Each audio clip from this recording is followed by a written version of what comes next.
Hello नमस्कार, तुमचं खूप खूप स्वागत आहे आजच्या व्हिडिओमध्ये। आणि बघा आता सकाळचे 11 वाजलेले, अर्धा स्वयंपाक तर झालेला आहे, चपाती आणि भाजी, अजून वरण भातचा कुकर लावायचा राहिलाय।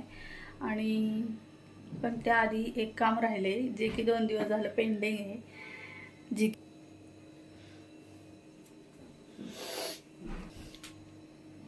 परवा दिवशी रात्री 10 वाजता किराणाचं सामान आले आणि ते अजून लावायचं राहिले। आणि त्याच्यामध्येच आहे तुरीची डाळ संपलेली आहे माझी, म्हणून आता मला आधी ते सामान लावावं लागणार आहे, मग कुकर लावायचा आहे। तर चला आता, आणि अजून एक तुम्हाला सांगायचं आहे मला की आधीचा व्हिडिओ मी शेअर केलेला आहे किंवा करणार आहे, तर त्याच्यामध्ये थोडंफार सांगेन की मला माझं वजन कमी करायचं आहे आणि ते का वगैरे, तर ते थोडंफार त्या व्हिडिओमध्ये मी शेअर केलेलं असेल। तर आजपासून मी त्याची सुरुवात करते। आणि म्हणजे जेवणामध्ये काय काय खाणार आहे किंवा साधं सोपंच जेवणार आहे, इतकं काय फॅन्सी डाएट वगैरे करणार नाही आहे, कारण की ते आपल्या सर्वसाधारण सामान्य घरामध्ये जसं की आपल्या खिशाला पण परवडेल आणि आपल्या पोटालाही ते परवडेल असेच प्रकारचं डाएट करणार आहे, साधं सोपं। तर बघूया आता काय काय करते। आणि मला ते किती दिवस, मी रोज म्हणते की मी वर्कआउट करेन, चालायला जाईन, असं करेन तसं करेन, पण आजकाल काय झाले की चालायला जायचं म्हटलं की सकाळचा असतो पाऊस, त्याच्यामुळे ते चालायला जायचं राहून जातं। आणि वर्कआउट करायचं असतं तर सकाळी डबा वगैरे बनवला की थोडा वेळ फोन हातात घेतला की झालं, सगळं संपून गेलं, मग वर्कआउट काय आणि वॉकिंग काय, सगळं राहूनच जातं। आणि मग त्याच्यामध्येच तास दीड तास जातो। तर म्हटलं की चला आता आजपासून सगळं बंद करूया। तरी पण आज सकाळी फोन बघून झालेलाच आहे, पण बघूया आता उद्यापासून कंटिन्यू करेल मी। आणि चला तर आता सामान लावून घेते, आधी कुकर लावते आणि माझं जेवण दाखवते की मी आज काय जेवणार आहे। आणि हे सगळं झाल्याच्या नंतर भेटते तुम्हाला। तर बघा, आता तुम्ही म्हणाल डाएट चालू केले आणि हे काय दाखवते आम्हाला जेवण, तर ही आहे पुरणपोळी। आणि पुरणपोळी तुपाशिवाय अजिबात टेस्टी लागत नाही। आणि तर ही पुरणपोळीवरती छानपैकी तूप लावून घेतलेलं आहे। आणि इकडं आहे सॅलड आणि चपाती भाजीसुद्धा खाणार आहे मी। वरण भात बनवला आहे आणि आज एकदम मिक्स भाजी, सगळ्या भाज्या जेवढ्या घरात होत्या तेवढ्या सगळ्या टाकून मिक्स भाजी बनवली आहे। फ्लावर, बटाटा, वटाणा, ढोबळी मिरची आणि सोयाबीन वगैरे। तर बघू शकता इथं तुम्ही, आणि मी सुद्धा दाखवते तुम्हाला, ही पुरणपोळी आहे। तर चला, जेवण वगैरे झालेलं आहे, तुम्हाला दाखवलं जेवणामध्ये मी काय काय बनवलं होतं। तर काय झालं, आज पुरणपोळ्या, त्या दिवशीची नागपंचमीच्या दिवशीचं पुरण थोडंसं राहिलं होतं, 2 पोळ्या झाल्या त्याच्या आज। आणि पुरणपोळी म्हटलं की मी दुसरं काहीच बघत नाही, सगळं सोडून देते। मला पुरणपोळी ही अतिशय आवडते। आणि मग म्हटलं की चला आजच पोळी, आपण पोळी काय रोज रोज बनवत नाही, तर आजचे दिवस चालतं। आणि पोळीमध्ये गुळाच्याच पोळ्या बनवते मी, तर त्याच्यामुळे म्हटलं की असू दे एक दिवस, असंही काही फरक पडणार नाही आहे, पण असं रोज रोज नको व्हायला माझ्यासोबत। असं पण चहा वगैरे तर आता मी बंदच केला आहे, पूर्ण चहा नाहीच पिणार आहे। आज सकाळी पण नाही बनवला आणि पिला पण नाही, आणि संध्याकाळी पण ह्यांना कोणाला लागला तर त्यांच्यापुरताच बनवणार आहे। आणि बाकीचं गोड वगैरे तर सगळं बंद करणार आहे। जास्त काही गोड नसतंच, पण कधीतरी असतं, पण ते सुद्धा नाही, आजपासून एकदम बंद म्हणजे बंद। फक्त पुरणपोळीला सुट्टी आहे, फक्त पुरणपोळी खाऊ शकते मी, असं माझंच मी ठरवलं आहे। आणि एक चपाती भाजी आणि सॅलड वगैरे, आणि भात पण एकदम थोडंसं खाल्लं आहे। तर आता आज संध्याकाळीच्या जेवणामध्ये काय खाणार आहे मी, तुम्हाला व्हिडिओमध्ये थोडं पुढं दिसेलच। पण त्याआधी चैत्रालीने ना राख्या मागवल्यात मिंत्रावरून, ही खोललेली राखी तर छान आहेत। आम्ही दरवेळेस तर दुकानातच जाऊन घेत असतो राखी, पण खूप कन्फ्यूज होतो। आणि दुकानात पण इतक्या साऱ्या महाग असतात ना, आणि काही नसतं, एखादा खडा असतो आणि उगाच 60-70 रुपये अशी रेट लावलेले असतात।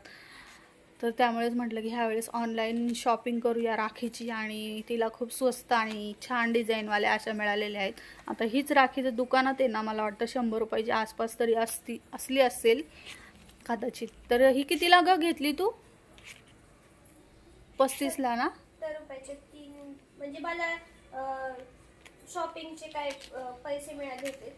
म्हणजे पण ह्याची किंमत काय आहे एका राखीची? 69. तशी बघितली तर 69 किंमत आहे. पण तिने आधीच मिंत्रावरून शॉपिंग केली तर तिला काहीतरी वाउचर मिळालं होतं ना? नाही, एक्स्ट्राचे पैसे आले होते.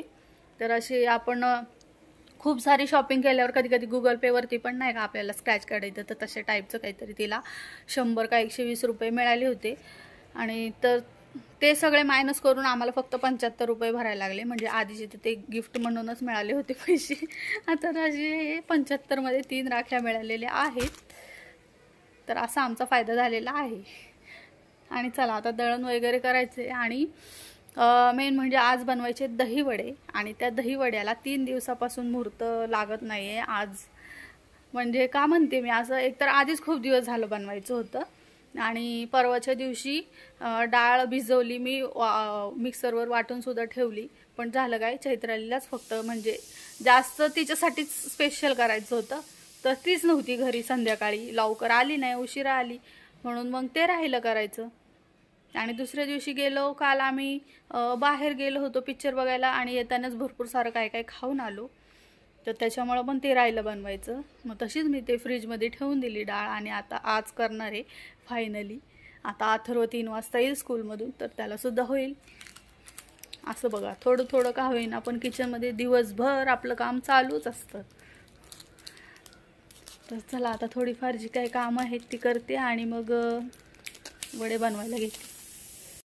चला, खूप दिवस झाले वडे करायचे होते, दही वडे चैत्रालीसाठी. तर शेवटी आजचा मुहूर्त लागलेला आहे. जसं की मी आधीच सांगितलं की काही ना काही रोज वेगळं घडत होतं किंवा वेगळं जेवणाचं वगैरे होत होतं. तर त्याच्यामुळे ते पुढं असं ढकलत गेलं दिवस. आणि फायनली आज मी वडे केलेले आहेत. तर बघा आता इथं वडे आणि नुसतेसुद्धा वडे उडदाचे, जे की आपण उडीद वडा बनवतो सांबारसोबत किंवा चटणीसोबत खाण्यासाठी. तर तो सुद्धा खूप आवडतो सगळ्यांना घरी. म्हणून मी थोडेसे निम्मे तळलेले तसेच ठेवलेत वडे. आणि थोडेसेच पाण्यामध्ये भिजवून घेतले, जेवढे आपल्याला कोण खाईल तेवढे तसे. आणि मग आता दही पण साखर टाकून छानपैकी असं मिक्सरवरती फिरवून घेतलं होतं. म्हणजे ते एकसारखं होतं आणि त्याच्यामध्ये गाठी वगैरे काहीसुद्धा राहत नाहीत. तर बघू शकता इथं माझा दहीवडा झालेला आहे. जास्त काही टाकलेलं नाही आहे मी. चाट मसाला टाकला आहे आणि काळी मिरी पूड टाकलेली आहे. चिंचेची चटणीसुद्धा मी घरीच बनवलेली आहे, ती टाकलेली आहे. फक्त ह्याच्यामध्ये कमी आहे ती हिरवी चटणी आणि वरून शेवची. म्हणजे एकदम छान शेव ह्याच्यासाठीच असते, फक्त डेकोरेशनसाठी. पण छान दिसतो ते टाकल्यावरती. बघूया पुन्हा एकदा कधी बनवेल. आणि छानपैकी असा रेडी झालेला आहे माझा दहीवडा, एकदम मऊ लुसलुशीत. आणि बघा इथं झालं आहे संध्याकाळची वेळ. संध्याकाळच्या स्वयंपाकाची तयारी चालू झाली बघा लगेच जरा वेळाने. म्हणजे कंटिन्यू मी आज किचनमध्येच आहे थोड्या गॅपनंतर. तर मी सांगितलं होतं की मी आता डाएट चालू केलेला आहे. तर बघा आता इथं मी बनवते लाल भोपळ्याचं सूप. त्याच्यासाठी लाल भोपळा घेतलेला आहे कुकरच्या डब्यामध्ये. आणि 1 टॉमॅटो, अर्धा कांदा आणि अर्ध गाजरसुद्धा टाकलेलं आहे आज मी. तर हे सगळं आता मी वाफवून घेणार आहे. आणि कुकरला 3-4 शिट्ट्या करून घ्यायच्यात ह्याच्या. आणि त्याच्यासोबत भातसुद्धा लावलेला आहे. म्हटलं की पुन्हा एकदा भातासाठी कुकर लावावं लागेल, तर म्हणून मोठ्याच कुकरमध्ये लावले. आणि कुकर लावला आहे तोपर्यंत हा मी ॲमेझॉनवरून एक टिफिन मागवला होता चैत्रालीसाठी. तर तोच मी आज बघितलाच नव्हता. दुपारी ह्यांनी सगळ्यांनी ओपन करून पाहिला, पण मी पाहिलाच नव्हता. तर म्हटलं की चला आता कुकर होते तोपर्यंत चेक करूया डबा व्यवस्थित आला आहे का. आता बघा सगळ्यांनी बघितला पण कोणालाच दिसलं नाही. पण मी पाहिल्याच मला लगेच सापडला की 3 डब्यांचा टिफिन होता हा. 3 डबे होते, 2 छोटे गोल आणि एक असा लांब, जो की चपाती ठेवण्यासाठी असतो. तर तो चपातीचा डबा थोडासा चिरलेला होता, एकदम किंचित. पण काही दिवसांनी तो परत जास्त पण चिरत गेला असताना, स्टील जर चांगलं नसेल तर मग ते खराब होतं डबे. तर म्हटलं की चला आता हे रिटर्न करण्याशिवाय पर्याय नाही आहे, रिटर्न करावंच लागेल. कारण की इतका महागाचा मेल्टनचा मी मागवला होता मुद्दामून की चांगली क्वालिटी असेल म्हणून, पण क्वालिटीसुद्धा इतकी काही खास नव्हती. एकदम पातळ डबे होते ते, पण तरी पण मी ठेवायला तयार होते. पण मी जेव्हा चेक केला दुसरा डबा तर तो डिफेक्ट आला आहे, म्हणून आता तो मला रिटर्नच करावा लागणार आहे. आणि आता मी रिटर्न करते आहे, पण आता काय करणार ना, खराब आला आहे तर. आणि अहोंचं असं तुम्ही असले उद्योग करता कशाला, मागवता वस्तू आणि परत रिटर्न करता. आता वस्तू खराब असली तरी ठेवून घ्यायची का हो, उगाच पैसे वायाला घालवायचे का? तो महिन्याभराने असा पण जास्त चिरलाच असता आणि मग तसा डबा काय आपल्याला वापरू शकत नाही. घरी तरी आपण वापरू शकतो, पण बाहेर कसं नेणार ना अशा वस्तू. तर असो, आता सूप बनवते आहे मी. तर सूपची रेसिपी एकदम शॉर्टकटमध्ये सांगते पटापट तुम्हाला, म्हणजे तुम्हीसुद्धा बनवू शकाल घरी. तर बघा, मी सगळं काही जे काही शिजवून घेतलं होतं, लाल भोपळा, टोमॅटो, गाजर वगैरे आणि कांदा टाकला होता ना, तर ते कुकरच्या 4-5 शिट्ट्या झाल्याच्या नंतर कुकर थोडासा थंड झाल्यावरती उघडायचा आहे आणि मग ते मिक्सरमध्ये बारीक करायचे आपल्याला. आणि त्याच्यानंतर लसणाची फोडणी द्यायची. 1 चमचा तूप टाकले आणि बारीक चिरलेला लसूण टाकला. आणि त्याच्यानंतर जे काही मी बारीक केलं होतं मिक्सरवरती, तर ते सगळं ओतून घ्यायचं आहे आणि थोडंसं पाणी टाकायचं आहे. तुम्हाला जेवढं दाटसर पाहिजे त्या हिशोबाने त्याच्यामध्ये पाणी टाका. आणि मग वरून काळी मिरी पूड आणि मिक्स हर्ब्स टाकलेले आहेत मी, त्यानेच एकदम छान अशी टेस्ट येते. तर बघा, छान असं सूप माझं रेडी झालेलं आहे. तर एकदम सोपी आणि छान अशी टेस्टी रेसिपी आहे, डाएट रेसिपी. तुम्हीसुद्धा एकदा नक्की ट्राय करा आणि मला कमेंट करून सांगा की कसं झालं होतं सूप. तर आता ह्या सूपबरोबर आजचा व्हिडिओ मी इथंच संपवते. कसा वाटला आजचा व्हिडिओ कमेंट करून नक्की सांगा. आवडला असेल तर लाईक करा आणि चॅनलवरती जर नवीन असाल तर सबस्क्राईब करा. भेटूया अशा छानशा व्हिडिओमध्ये. तोपर्यंत बाय बाय.